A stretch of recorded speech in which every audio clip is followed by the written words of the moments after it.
Don Ángel Rodríguez Hierro es misionero idente, sacerdote católico, hoy delegado episcopal para la universidad y los institutos de educación superior en Rancagua. Ha sido profesor universitario en las facultades de Medicina y Filosofía de universidades aquí en Chile y en el extranjero. Es doctor en Bioética y Filosofía, además tiene una licenciatura en Derecho Canónico. El tema a desarrollar hoy se titula Dignidad del ser humano. Los dejo con ustedes al Padre Ángel. Ha sido un momento muy especial para mí. Así es que vamos a empezar con el tema de la dignidad de la persona humana. Lo primero que hay que decir en el binomio, en el campo de la educación, que es un binomio entre el educador y el educando, que los dos tienen la misma dignidad. Los dos merecen, por tanto, el mismo respeto. El alumno al profesor y el profesor al alumno. En este binomio ha habido, pues si ustedes estudian, y seguro que lo saben mejor que yo en el campo de la educación, pues tantos modelos educativos. A nivel de cristianismo ha habido muchos, y desde luego en el campo laico también. Pero el modelo que tiene que regir al final es... primero hay que despojar un poco la historia, es decir, ni es la rigidez del pasado donde el profesor era dogmático y el alumno tenía que aprenderse, y además mnemotécnicamente, a memoria, aquello que le decía el profesor, ni es el liberalismo en el que hemos entrado hoy, donde hasta los padres se ponen del lado del alumno, aunque lo que haga el alumno sea una barbaridad, y desmienten la autoridad del profesor. Estas dos cuestiones no son correctas para la educación del alumno. Eso lo vemos todos claro, que no funciona por ahí. Y que en el tercer punto que me gustaría que reflexionáramos a lo mejor también es que la mente humana, ni del alumno ni del profesor, nacen educadas. Ni la mente, ni la voluntad, ni la unión, ni la libertad. Si la libertad humana nos la entregaran ya formada, no sería libertad. Por tanto, son facultades que tenemos ahí y que tenemos que educar. Primero nosotros, para saber qué es lo que tenemos que educar en los demás, en los niños, en los alumnos. Educar no significa plagiar, de ninguna manera, que esto es lo que ha pasado en el pasado. Si yo soy el profesor, yo tengo unos buenos puntos de vista, una especie de paternalismo educativo, como sucede en medicina. Mire, el señor paciente, usted, bueno, nos conocemos, tío Pepe, nos conocemos desde hace tantos años. Usted no se preocupe. No se preocupe de nada, no piense en nada. Yo le voy a operar el día 20, ya verá que todo va a salir bien. Bueno, eso es paternalismo médico. Eso no tiene nada que ver con la buena relación médico-paciente, porque es, pues eso, usted no se preocupe de nada, y la clave está en que el médico no envuelve, no mete en medio al paciente dentro de la toma de decisiones.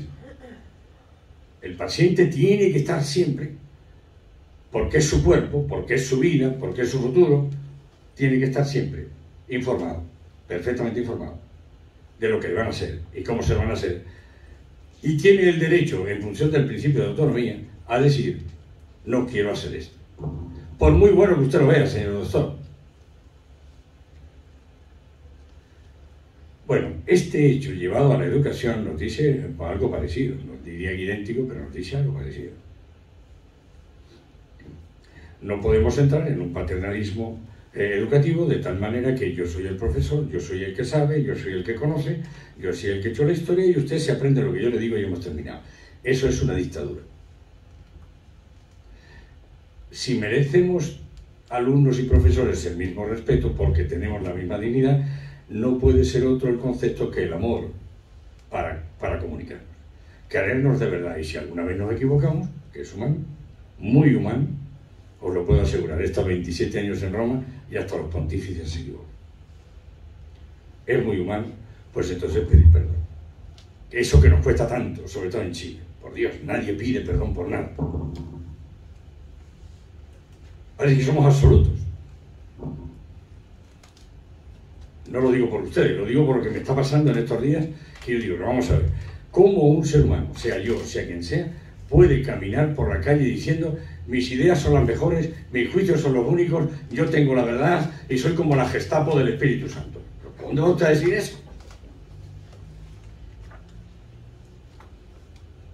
Pero ¿cómo lo puede usted demostrar eso? Que sus ideas solo porque las piensa usted ya son absolutas, ya son verdad. Demuéstrenlo. Y uno se da cuenta que no lo puede demostrar. Porque las ideas son de todos buenas, todas las ideas. Y el concepto de universidad significa eso, que el pensamiento es universal.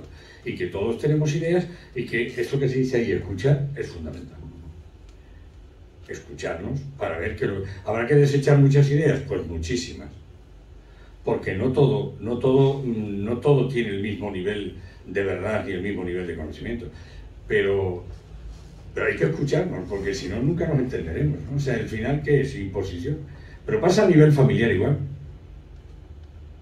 ¿Cuántas veces me han venido las personas al confesionario a decirme, pues sí, que aman mucho a su marido o aman mucho a su señora? Y yo, bueno, explíquemelo, porque todo el mundo me habla de pecados aquí y yo estoy aburrido ya de oír, comprendido los míos, ¿no?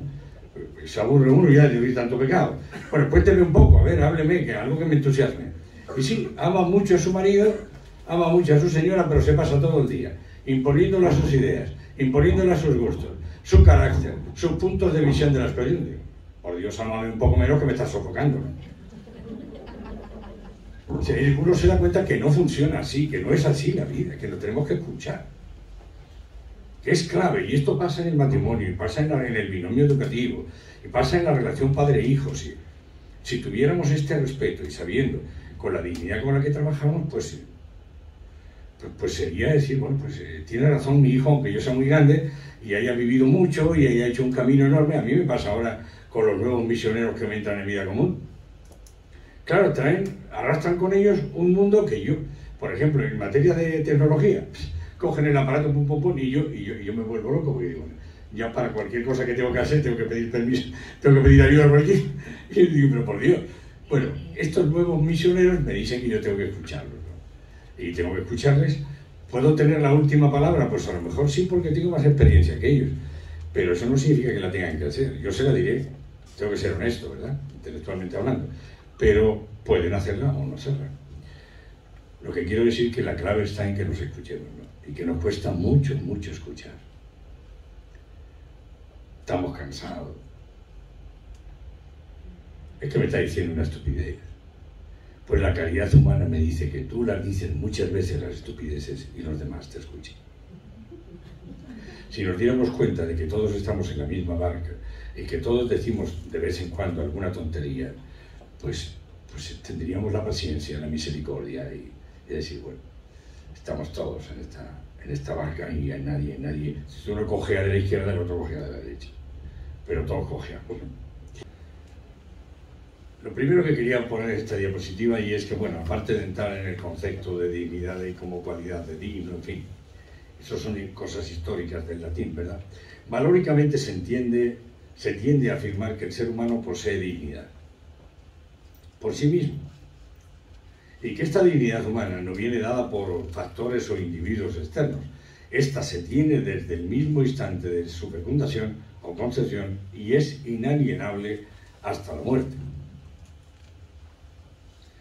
Este concepto que tenemos aquí, que podría parecernos a todos sencillo, claro, verán que se empieza a enturbiar poco a poco en la historia de la evolución del término de la dignidad. Las Naciones Unidas empezaron entonces en el 48 con el primer artículo que decía que todos los seres humanos nacían iguales en dignidad y tenían la misma dignidad y merecían el mismo respeto, porque veníamos de una guerra donde se había prácticamente vulnerado todo esto, una guerra mundial, pero inmediatamente empezaron a entrar en las Naciones Unidas los intereses de carácter político, de carácter, en fin, pues hemos vuelto a padecer las mismas cosas. Ahora mismo son las mismas Naciones Unidas las que por un lado tienen ese artículo de pie y por otro lado promocionan sistemas de muerte en el mismo mundo, en la misma tierra. La sociedad romana preimperial, yo tuve la ocasión, la oportunidad de vivir en Arpino. Arpino en Italia es el pueblo de Marco Tulio Cicerón, donde nació Cicerón. Y allí se conservan las obras de él, entre ellas pues de Senectute. Yo leí en latín en aquel momento, pero no tenía mucho que hacer en aquel monasterio y me dediqué a leer lo que los del pasado habían dicho. Y en esta sociedad romana preimperial, estamos hablando de antes de que empezara el imperio después de César, de Julio César, la dignidad respondía a méritos, en una forma de vida que estaba obligada, por una parte, a la esfera política. La dignidad estaba ligada a estos dos elementos, la esfera política y la recta moral. Si tenía dignidad aquel que estaba en esa situación. En Roma la condición principal para adquirir dignidad era la acción política, la pertenencia al Senado, junto con la integridad moral. Esto es lo que dice Cícero. El pertenecer a la nobleza romana, el tener entre los antepasados héroes troyanos, reyes, como tenía César, ¿no? César tenía como antepasado a la diosa Venus, que después, cuando veamos la medalla esta, la medallita esta que hay aquí, gracias. Bueno, aquí tienen las monedas que César sacó, a la izquierda tienen a Venus y a la derecha está el escudo de César. Y es que él tenía, entre los antepasados, tenía como antepasado una diosa. Para un romano, tener esto en su historia era ya un motivo fundamental de dignidad. Vamos a ver. Esta es otra moneda que salió más tarde, también con Venus a la izquierda, un poco cambiada, y una imagen de César ahí a la derecha.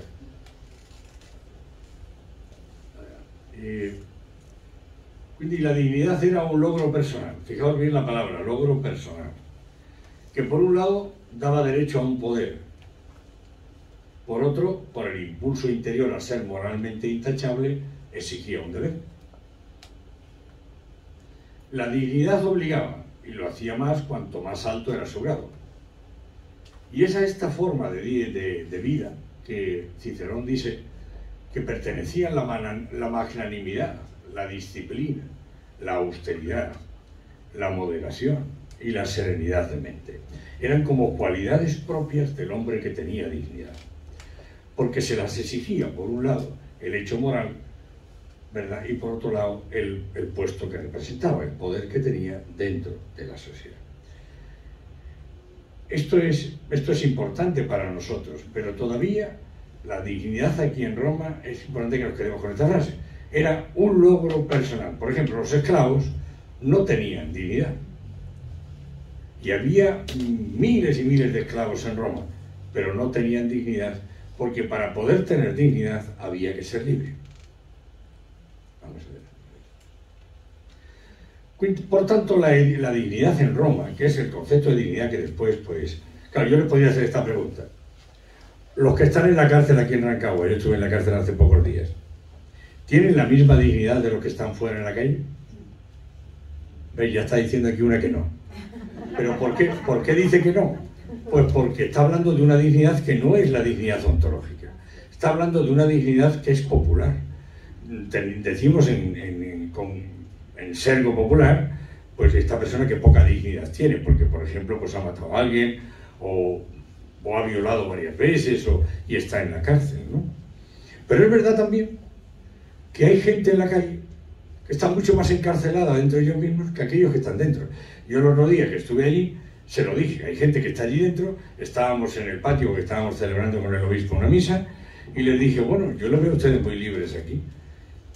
Se levantan por la mañana y hacen deporte, pues ven televisión, había uno que leía libros un par de horas. Bueno, yo no los veía tan encarcelados en el sentido de... Y es probable que muchos de los que están fuera estén mucho más encerrados y más encarcelados que los que están ahí dentro. Pero aparte de este hecho, que ya es cuestión de filosofía, un ser humano tiene que tener dignidad más allá de su moralidad, de su inmoralidad, de lo que hace o no hace, del puesto que ocupa en la sociedad, del dinero que tiene que tener dignidad y le tiene que ser constitutivo. Y por eso en la cárcel nadie puede hacer con el preso lo que quiere solo porque haya cometido esto o aquello. Absolutamente nadie puede hacer eso. La misma ley lo prohíbe. No es que porque ha violado a 4 mujeres lo castramos. ¿Sería normal eso? Pues no, no es normal. No es normal porque hay fuera de la cárcel muchos que han violado a muchas más y no los hemos castrado todavía.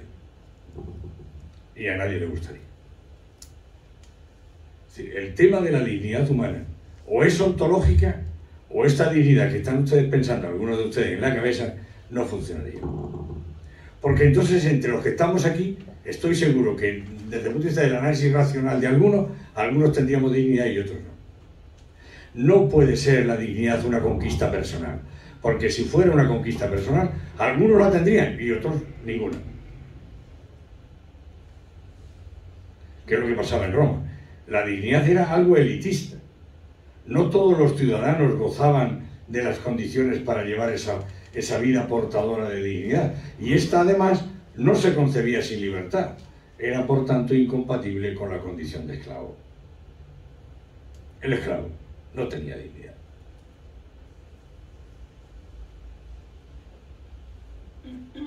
¿Y era un ser humano? Sí. ¿Era un hijo de Dios desde el punto de vista religioso? No digo cristiano, sino... ¿Acaso ese señor no amaba, no creía y no esperaba? ¿Acaso los ateos o agnósticos que podáis estar aquí dentro de esta asamblea no creéis, no amáis a los vuestros y no esperáis? ¿Quién lo ha dicho eso? Que me lo demuestre. ¿Es que acaso un taoísta, un cintuista, o un budista, un qué sé yo, un musulmán por el hecho de no ser católico, no ama, no cree y no espera? ¿Quién lo ha dicho eso? Luego hay una constitutividad en el ser humano, más allá de lo que profesamos, constitutividad que es la que nos da el origen de la dignidad de la que estamos hablando, y es que todos los seres humanos lo nieguen o lo afirmen, no pueden vivir sin creer, sin una creencia, sin una expectativa y sin un amor. Todos lo tienen a nivel constitutivo. Otra cosa es la fe, la esperanza y la caridad, que son virtudes teologales que proponen a Dios inmediatamente, bajo la razón de su verdad, su bondad y su hermosura. Pero esas son virtudes teologales porque me proponen a Dios inmediatamente. Lo que todos los seres humanos tenemos constitutivamente es una creencia, una expectativa y un amor. Y os puedo decir que si no existiera en cada uno esto, ni haríamos ciencia, ni buscaríamos hipótesis para poderla desarrollar, porque no creeríamos y no esperaríamos. Si el hombre no cree y no espera, no puede hacer ciencia.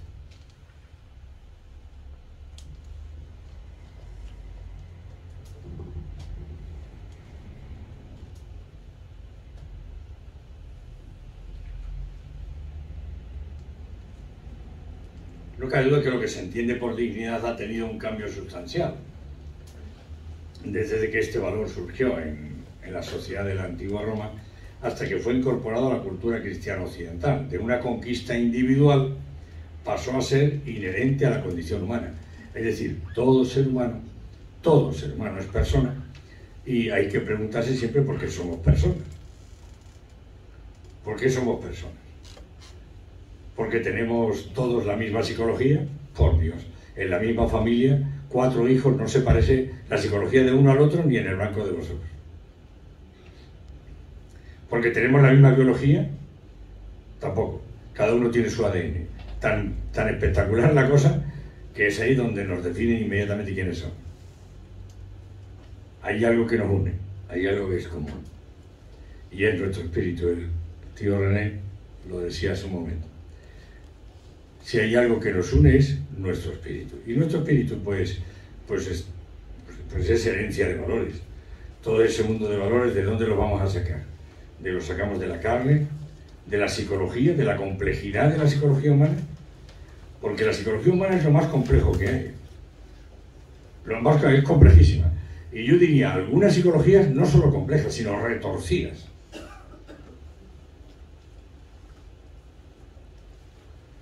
No es la psicología humana la que nos une, no. Al revés, esa es la que nos aleja a unos de otros. Por otro lado, nos hace también un poco originales. Sería muy aburrido que todos fuéramos iguales, ¿verdad? Pero es lo que nos aleja, no lo que nos une. Lo que realmente nos une no es la complejidad, ni la compositividad de nuestra biología, sino la simplicidad de nuestro espíritu. Nuestro espíritu es el lugar de la simplicidad, es el lugar donde podemos hacer ciencia y desde el cual podemos, con esa observación, poder hacer ciencia.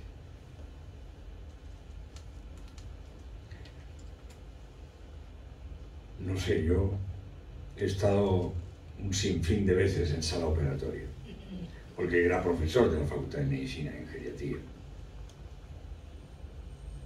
Pues cuando uno abre un cuerpo, ¿qué ve? ¿Ve el espíritu? No. Y cuando decimos yo, ¿de qué yo estamos hablando? Porque me parece que tenemos el mismo yo cuando teníamos 1 año, 2, 3, o cuando teníamos unos meses de vida, o ahora que tenemos ya pues 30, 40, 50 años. Es el mismo yo para toda la vida. ¿Y ese yo qué es? ¿Qué es? Y uno se da cuenta de que lo que realmente tiene valor dentro de nosotros tiene carácter eminentemente espiritual.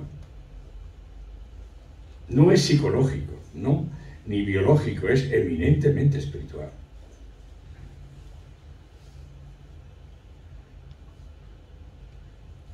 Eso es lo que nos une, lo que nos acomuna.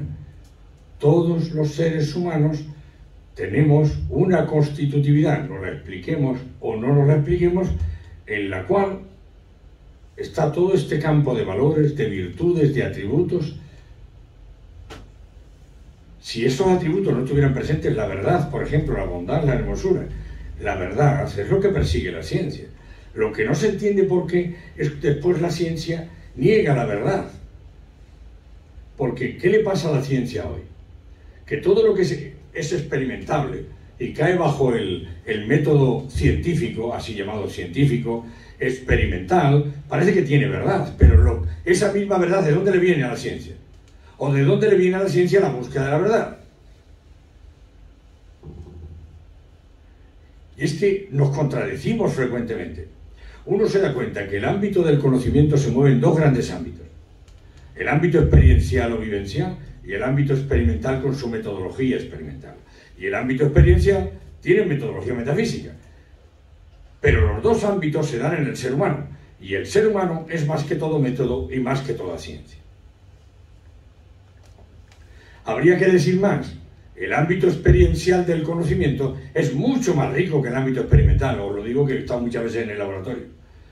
Pero mucho más rico. En el laboratorio te metes toda tu vida y al final no sacas una verdad muchas veces. El ámbito experiencial o vivencial es como el océano dentro del cual navega el ámbito experimental. Sin embargo, la tendencia hoy es, ¿por qué hay esa tendencia a negar la verdad en el ámbito experiencial o vivencial y a decir que lo único que es verdadero es aquello que se puede experimentar? Pues porque la ciencia, o por lo menos puesta al servicio con su tecnología de la medicina, nos ha alargado la vida un poquito, en algunos casos, en la mayoría no morimos. Antes nos moríamos de hambre y ahora nos morimos por colesterol. Así es que no sé cuál sea el problema, o sea, cuál sea la solución que hemos encontrado. Pero porque, sí, se ha alargado la vida un poco, en algunas situaciones las personas llegan a vivir hasta 100 años, hay que preguntarse en qué condiciones la viven, porque, desde luego, vivir a veces la vida 100 años, pero en algunas condiciones es mejor irse a los 75, 80 y ya sería bueno. Pero sí, efectivamente ha sucedido eso. La medicina nos ha alargado un poco la vida y tiende a controlar mejor nuestros dolores. Hemos empezado a abrir cuerpos, a poderlos manejar por dentro, en fin. Bien, estamos en un proceso evolutivo. Las grandes verdades de hoy son pequeñas verdades mañana. Las grandes verdades del pasado son pequeñas verdades hoy. Toda la verdad está en proceso. Basta que cojáis cualquier enfermedad de hace 20 años y veréis cómo ha evolucionado. Ahora estamos en el campo de la nanotecnología. Estoy en contacto ahora con los ingenieros que están trabajando en la Católica en ese campo. Y la nanotecnología pues será una especie de como de telecámaras pequeñísimas que van a ir caminando por nuestras arterias y van a ir leyendo, pues mire, usted tiene tanto de colesterol, el azúcar está por aquí, el tema de su presión sanguínea, y nos van a decir todo lo que hay, sencillamente sin tener que entrar en este campo invasivo del bisturí ni de otra cosa. Bueno, las grandes verdades de ayer son pequeñas verdades hoy, y las grandes verdades de hoy son pequeñas verdades mañana, y toda la verdad está en proceso. Yo me inclino a pensar como católico que, como él me dijo, y yo me lo creo, que él es la verdad, pues es absoluta, es divina y entonces la verdad, pero no solo porque estamos yendo hacia la verdad, sino porque fue la verdad, si es divina, con la cual todo empieza, como dice San Juan. Todo ha sido creado por esta palabra y nada ha sido creado sin ella. Yo soy católico, tengo que decir esto, por experiencia íntima. Este es Cicerón, nace en Arpino el 3 de enero del 106 a.C. y muere en Formia en diciembre del 43, después de que dijo algunas cosas, entre ellas que veremos, pues que él decía que el ser humano, pues, si se mira dentro, encuentra algo que pertenece a los dioses, como diciendo, hay algo de divino en el ser humano que no se explica tanto desde el punto de vista puramente biológico. Según este autor, el concepto romano de vida con dignidad ha de apoyarse en el dominio sobre sí mismo, el abandono de toda liviandad y el actuar impulsivo. Esto es al inicio de su vida, cuando era más joven. Poco a poco, Cicerón va teniendo una visión un poco distinta. La dignidad humana la encontró Cicerón en cada hombre al reconocerse a sí mismo. Esto lo dice en De Legibus 1.59. Al reconocerse a sí mismo cada uno, verá algo de divino que hay, de ahí su semejanza con los dioses y también su dignidad. Fijaos bien, reconocimiento de sí mismo es reconocimiento de lo divino en nosotros. La acción moral se orienta entonces según lo divino que hay en nosotros, según Cicerón. Ahora, ¿tuvo éxito esta visión de Cicerón? No. Ovidio le siguió, pero no tuvieron mucho futuro. De hecho, lo decapitaron en Formia, la ciudad de Formia, al mismo Cicerón. Es decir, como en el mito de la caverna de Platón, no se te ocurra engancharte a la cuerda y salir al mundo de la luz, porque cuando entres dentro te van a matar. Vas a tener que decir lo que has visto, pero todo el mundo lo niega. ¿Por qué? Porque viven en el mundo de las sombras, ¿no? Y claro, no hay otra cosa que la sombra en la que vive. Pues le pasó a Cicerón lo mismo. Platón habla de eso en el mito de la caverna. La idea de la creación divina del hombre estuvo en la mente de Cicerón y de Ovidio, pero fue un atisbo que no hizo doctrina. No hay duda, sin embargo, de que Cicerón se adelantó en enunciar elementos del concepto moderno y actual de dignidad humana. La dignidad humana, según Cicerón y Ovidio, aparece entonces definida en relación inmediata y directa con los dioses, con independencia de la condición política y social del hombre, de su nacionalidad, religión o pertenencia a cualquier otro grupo. Con ella el hombre posee ciertos derechos que ninguna comunidad terrena puede enajenar. Fijaos cómo se va solidificando el concepto de dignidad, pero todavía esta doctrina no tendrá futuro. Se queda todavía el concepto primero de la Roma preimperial de que la dignidad humana era una conquista, era elitista y había que ganársela, había que conquistarla. Claro, llega después el cristianismo. Concepción bíblica de la dignidad humana. Me escucháis cuando me retiro, porque es que yo no sé, el tema es que no me oigo a mí mismo y como estoy un poco sordo, bueno, se ve que con la edad estas cosas pasan. En la concepción bíblica, la dignidad del hombre tiene el triple fundamento: en su origen divino, en su calidad de imagen y semejanza a Dios y en su finalidad en el Creador mismo. ¿Qué dice la Biblia o qué dice el cristianismo? Pues dice que los seres humanos estamos hechos a imagen y semejanza de Dios, de las tres personas divinas, porque lo dicen en plural. Hagamos al hombre, dice el Génesis, a nuestra imagen y semejanza. El hagamos no es un plural majestático, es un plural. ¿Y qué significa eso? Pues que en un momento determinado de la historia de un grupo grande de homínidos le viene infundido un espíritu y de hecho los homínidos desaparecieron. No hemos encontrado ningún homínido vivo. Fijaos que estaban en África, estaban en Europa, estaban distribuidos, no era una cosa... En el momento en que aparece el ser humano desaparecen los homínidos y no hay rastro de ellos. Es lo que se llama hoy en paleontología el eslabón perdido. Pero no es un eslabón perdido, somos nosotros esos mismos homínidos. Si no, habrían quedado por ahí, lo mismo que han quedado gorilas y chimpancés, y nos habría quedado algún homínido suelto por ahí, pero no hemos encontrado ninguno.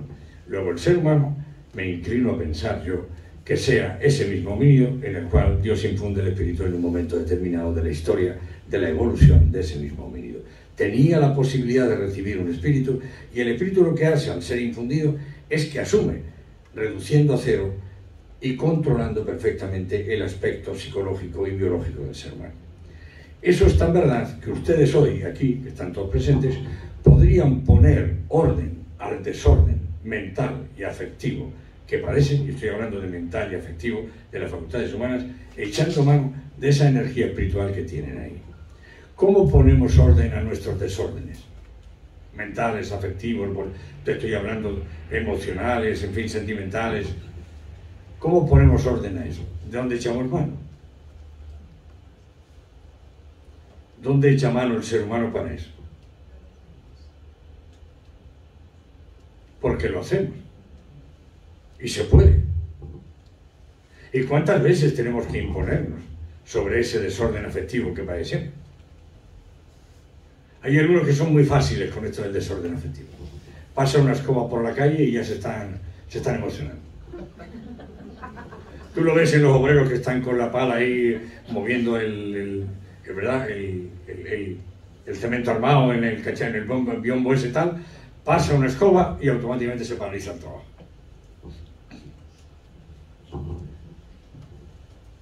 Bueno, claro, si estamos todo el día estimulando la hipófisis y espermatozorreándonos la cabeza, pues ¿qué va a pasar cuando lleguemos a casa? Pues sucederá pues que tendremos necesidades que no teníamos y convertiremos a la señora quién sabe en qué. No voy a seguir adelante, no voy a seguir adelante. Está claro que el ser humano está llamado a poner orden al desorden que padece. Si no, termina haciendo desastres, destruyendo relaciones a todos los niveles.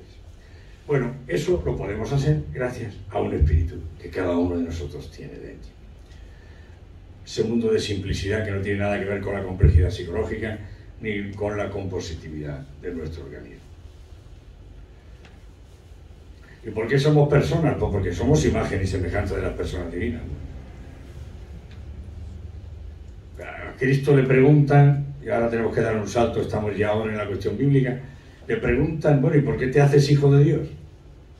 Está aquí, ¿no? Y él les dice, bueno, ¿por qué os resulta extraño que yo me llame hijo de Dios si vosotros sois dioses? Eso lo dice la Escritura, Salmo 82, y la Escritura no puede mentir. Cristo no dice de nosotros como Aristóteles animales racionales, o animales políticos, o animales de trabajo, como dice Marx, o animales estructurales, como dice Lévi-Strauss, o animales lingüistas, como dice Wittgenstein. No, no dice nada de eso. Dice dioses sois. Lo que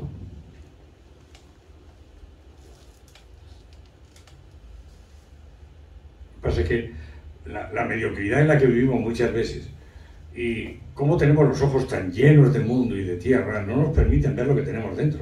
El ser humano es mucho más grande de lo que piensa, pero mucho más grande.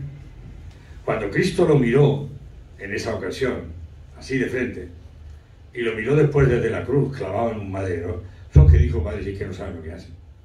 Ni saben lo que hacían el domingo de Ramos, que todos gritaban, Hosana al Hijo de David, ni lo saben hoy cuando todos los mismos, porque son los mismos, gritan, crucifícale. Es que no saben lo que hacen. Es que están bamboleados por sentimientos, emociones, pasiones. Es que no tienen visión de espíritu. No saben lo que hacen. Perdónale.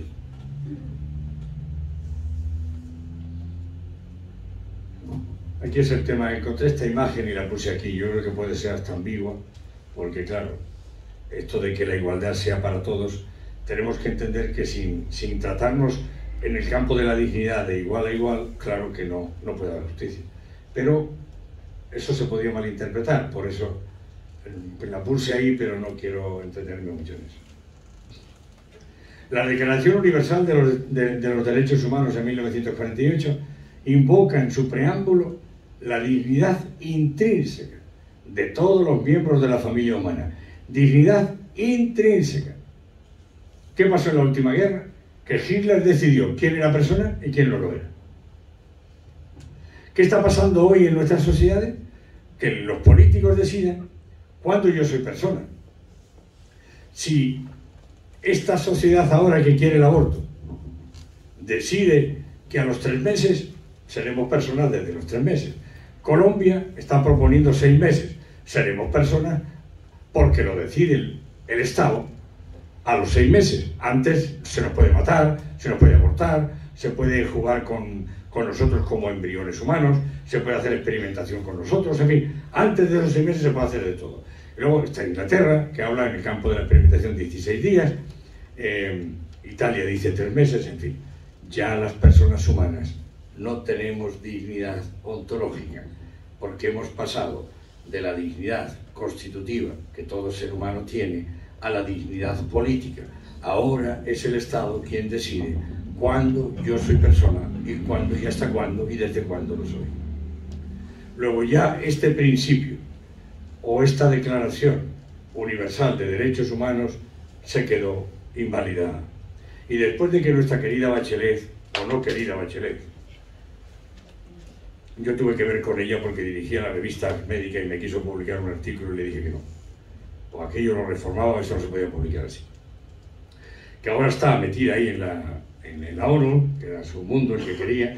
Yo la vi estando en Ecuador en aquel momento, bajando las escaleras del avión, todavía no había bajado, y ya le dijo a los periodistas, las niñas en Ecuador de 12 años en adelante tienen que tener la autonomía para comprar las píldoras normales, el levonorgestrel, que es la píldora del día después, con 2 dosis, tienen que tener la libertad para hacerlo. ¿Y qué sabe una niña a los 12 años si ni siquiera muchas de ellas se han desarrollado todavía?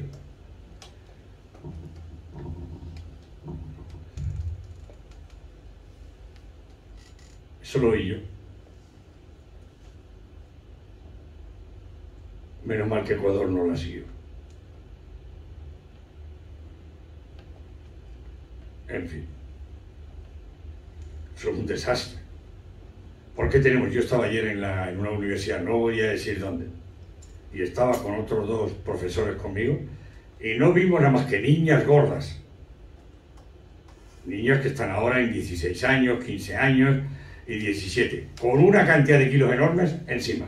Se podría pensar que es desorden alimenticio, pero yo me inclino a pensar que es esa famosa píldora que le meten las señoras, las madres en el bolsillo, precisamente por si acaso esto y aquello.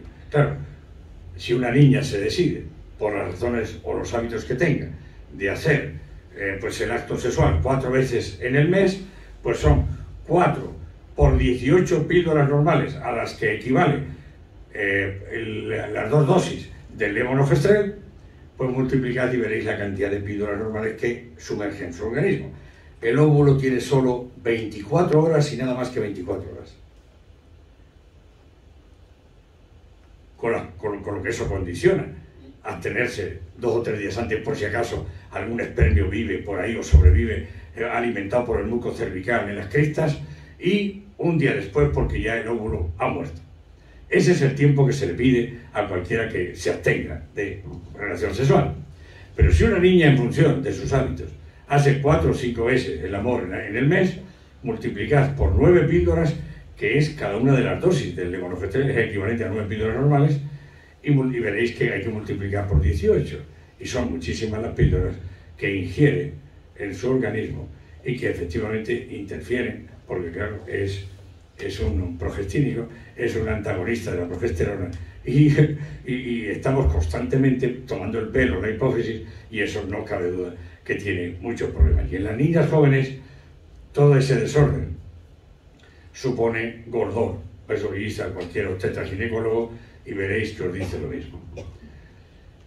Bueno, pues es que no sabemos lo que estamos hablando. Yo me he preguntado muchas veces a nivel epidemiológico, porque no se puede hacer en el ámbito científico, ¿qué es lo que acomuna a las mujeres de todo el mundo, África, Europa, Asia, que de alguna manera está provocando que el cáncer de mama y el cáncer de cervix y el cáncer de útero sean los primeros en el ranking mundial.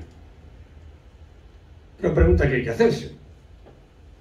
Porque el tema es que cuando se habla de vida sexual nadie quiere tocar el tema. Resulta que mueren no sé, 5 millones por el coronavirus y estamos todos medio locos por aquí. Mueren 5 millones por hepatitis viral B todos los años en el planeta y nadie se pregunta por qué. Y sin embargo es por enfermedades de transmisión sexual. Es decir, cuando se trata de esta cuestión, que no se toque el tema. Pero apenas nos aparece un virus del ébola o nos aparece el virus ya estamos todos... Somos bien geniales nosotros. Pues eso, yo es que termino de no creer en esto, porque claro, son estadísticas que llegan desde dentro de la medicina y no las puedes ignorar, ¿no?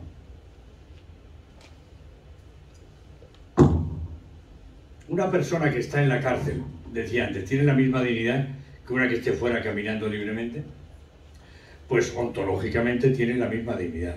¿Es hijo de Dios el que está en la cárcel? Es hijo de Dios. ¿Es un ser humano que ama, cree y espera? Sí, sí.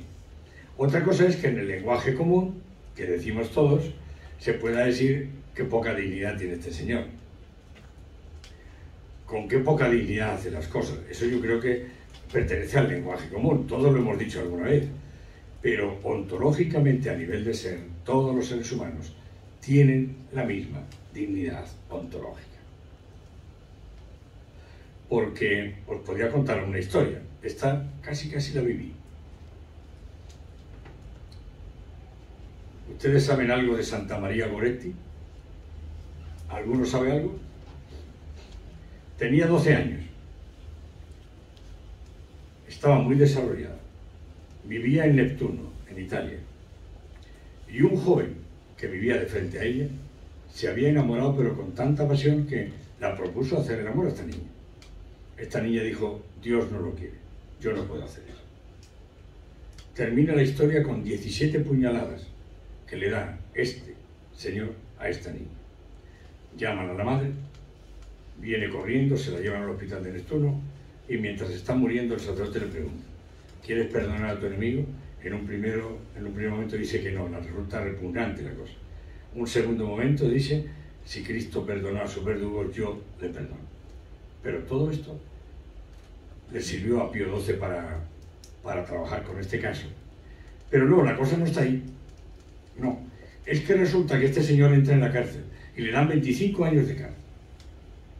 En ese tiempo que está en la cárcel, estudia, se prepara y escribe un libro. Yo maté a Santa María Goretti. Así se titula en italiano. Io ammassai Santa María Goretti. Resulta que le dicen que por buena conducta puede salir a los 15 años y después, o sea, y dice, yo no me voy de aquí, soy un delincuente, he matado a una persona y yo tengo que cumplir mi condena. Se queda en la cárcel. ¿Sabéis quién estaba a la puerta el día que salió, se cumplieron los 25 años? La madre de Santa María Goretti. Lo cogió del brazo, se fueron juntos a la iglesia cercana, se pusieron de rodillas, tomaron la comunión juntos, fijaos bien, y después fue con él al convento de los dominicos que estaba allí mismo, cerca. Los dominicos, viendo la heroicidad de este hombre, le querían hacer un dominico, y él dijo, no, yo tengo que limpiar cacerolas, barrer los corredores y limpiar el convento. Yo no me siento digno de ser un religioso. Y ahí murió.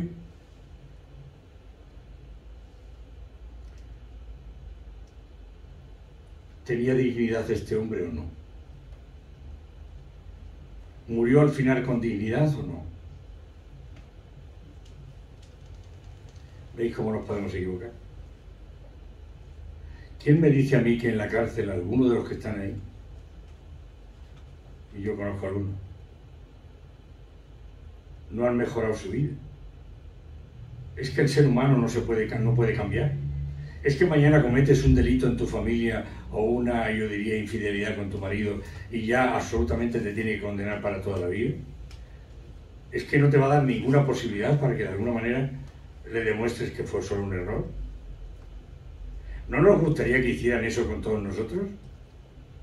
¿No nos gustaría que entendieran nuestros errores? Porque lo otro es que nos condenen. Yo digo que los actos hay que condenarlos, porque si tú has matado a una persona, la has matado. Pero las personas pueden siempre cambiar. Siempre. Moisés venía huyendo de una persona que había matado en Egipto, y en el monte Sinaí Dios se le aparece. David manda en primera fila a Urías para que lo maten, para quedarse con la señora, y termina siendo nada menos que el descendiente de Cristo. Señores, tenemos que relajar un poco nuestra interioridad. Los seres humanos podemos siempre cambiar.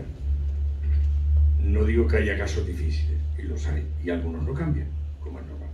Pero lo que hay que condenar son los hechos, pero no las personas, nunca las personas. Porque siempre podemos cambiar, todo. Ya veo que algunos miran el reloj, ¿es que ya hora del café? Bueno, pues terminamos aquí. Si no, si en realidad yo creo que todo lo que se ha dicho, vayamos a las últimas 2 diapositivas y ya terminamos aquí. ¿Estamos de acuerdo? Sí. Aparte que es una lata oírme todo este tiempo. Apto para mí. Mira, pon esa de ahí. Esa de ahí. Eso. Perfecto. ¿Por qué he puesto esta diapositiva? Porque resulta que Chile, en la antigua Constitución, porque analizaba la dignidad de la persona humana también desde el punto de vista constitucional y legal, pero no nos va a dar tiempo. El caso es que Chile inspiró a las constituciones de Brasil, a las constituciones de Bolivia, Colombia y Perú, en lo que se refiere a la dignidad de la persona humana, y además en el primer artículo lo pone la Constitución chilena y lo pone la Constitución peruana. Aquí está.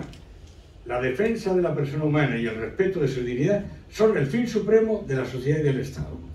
¿Qué estaba diciendo aquí Perú, junto con Chile, que había sido la inspiradora, y las otras constituciones? Estaba diciendo que los derechos fundamentales se apoyan en la dignidad de la persona humana. Pero me he entretenido en analizar el borrador que han hecho ahora para mandarlo a que lo votemos. En este borrador, este artículo aparece este artículo primero aparece en el 101. Y los derechos fundamentales de ninguna manera se apoyan en la dignidad de la persona humana, sino en el Estado. Eso es gravísimo. Porque el derecho fundamental, ¿cuáles son? El derecho a la vida, el derecho a la familia, el derecho a la propiedad privada, y así sucesivamente. Bueno, esos derechos son anteriores al Estado. Y el Estado no tiene potestad ni poder para quitarle al ser humano esos derechos fundamentales. Y esos tienen que estar apoyados en alguna parte, y tienen que estar apoyados en la dignidad de la persona humana. Esto que han hecho aquí es una cuestión política, es una carta política, que representa a un partido político, pero desde luego no a los chilenos. Y ese es el problema para mí ahora, en este momento, que analizar, porque yo estaba preparando esto estaba preparado de antes de que suceda todo esto que está sucediendo ahora. Pero cuando me he ido a ver el borrador, digo, pues por Dios, es que esto no tiene ni pie ni cabeza, ¿no? Esa Constitución, creedme, yo soy español, italiano, no soy chileno. Yo puedo hablar desapasionadamente de esto. No nos representa a todos los chilenos. Representa solo a ellos políticamente. Estúdienlo bien. Estudien bien el borrador. Yo me he hecho la síntesis de todo el borrador y lo tengo escrito, para que no haya después que me dicen, no, está escrito por ellos mismos.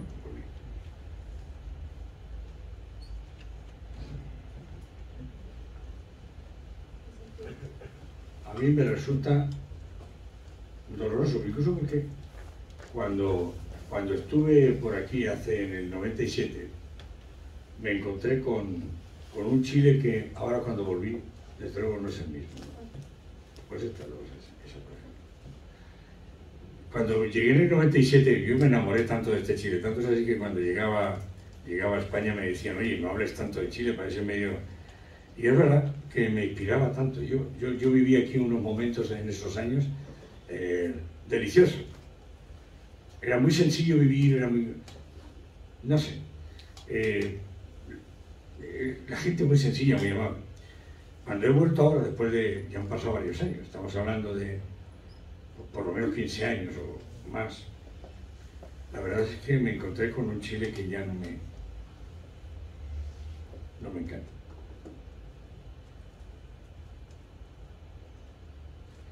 Y no por cuestiones sociales, porque esas cosas van y vienen. En España ha pasado lo mismo. Primero teníamos una política, ahora tenemos otras. Sino que el ser humano es el que ha cambiado. Es el ser humano que se ha ido a un lado que no... Por ejemplo, yo he tenido desde que llegué aquí trabajos que hacer en casa, trabajos de todo tipo. Pues la mentira es lo que reina. No es la verdad, no es la fidelidad a la palabra dada.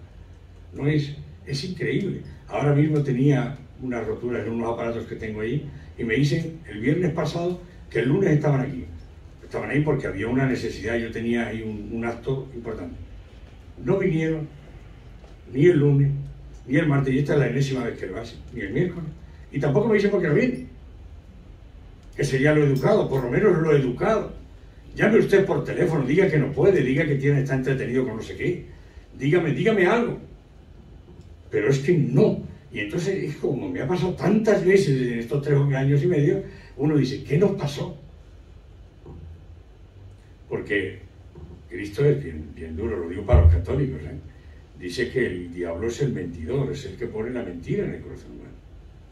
Y le llama también el acusador.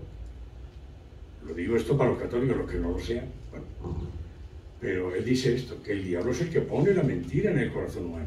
Cuando vivimos todo el día en la mentira y somos capaces de destruir el equilibrio, la vida de los demás solo en función de nuestros intereses, eso tiene que estar reflexionado. Porque yo no sé dónde se puede llegar por ahí. A mí esto me está doliendo. Hay días que me duele todo. Me duele el cuerpo, me duele el alma, el espíritu, me duele este pueblo, me duele Dios, me duele hasta mi propio dolor. Hay días que me duele todo. Y entre ellos esto. La dignidad es intrínseca a la persona humana, en razón de lo que es específico de su naturaleza, su ser espiritual. Esta dignidad es más que moral, es más que ética, más que psicológica. Esta dignidad le es al ser humano constitutiva. Su naturaleza es necesariamente ontológica. Por eso tiene la misma dignidad el que está en la cárcel que el que está fuera. Estamos hablando de... Esta dignidad ontológica no se la puede dar él a sí mismo, ni se la puede dar el Estado. ¿Cómo le va a dar el Estado la dignidad al ser humano, ontológicamente? Como sucedía en Roma o en la sociedad en general. Aunque a estos, a la sociedad y al Estado, les corresponda reconocerla y vigilar para que no haya violación. El hecho de que las Naciones Unidas hayan hecho una declaración sobre los derechos humanos tampoco significa en ningún caso que sean estas naciones las que confieren la dignidad a nadie. Simplemente declaran que ya la había esa dignidad en cada uno de los seres humanos y en todas las etapas de su vida, embrión, feto, niño y adulto. No olvidéis, los que pensáis de distinta manera, que todos los aquí presentes habéis sido alguna vez un embrión humano, y si no que alguien lo niegue. Todos hemos pasado por ahí. Y en cualquier punto de esa evolución se interrumpa el proceso, hemos matado a un ser humano.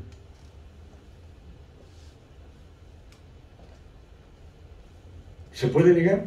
Hay quien lo niega, hasta los científicos, pero esa es falsa ciencia. Porque primero afirman que hay vida para poderla manipular y después la niegan. Porque si no hubiera vida, ¿para qué les sirven los embriones? En fin, es otra de las grandes mentiras de la ciencia, que tiene que ser ayudada, de alguna manera orientada por la ética y la moral.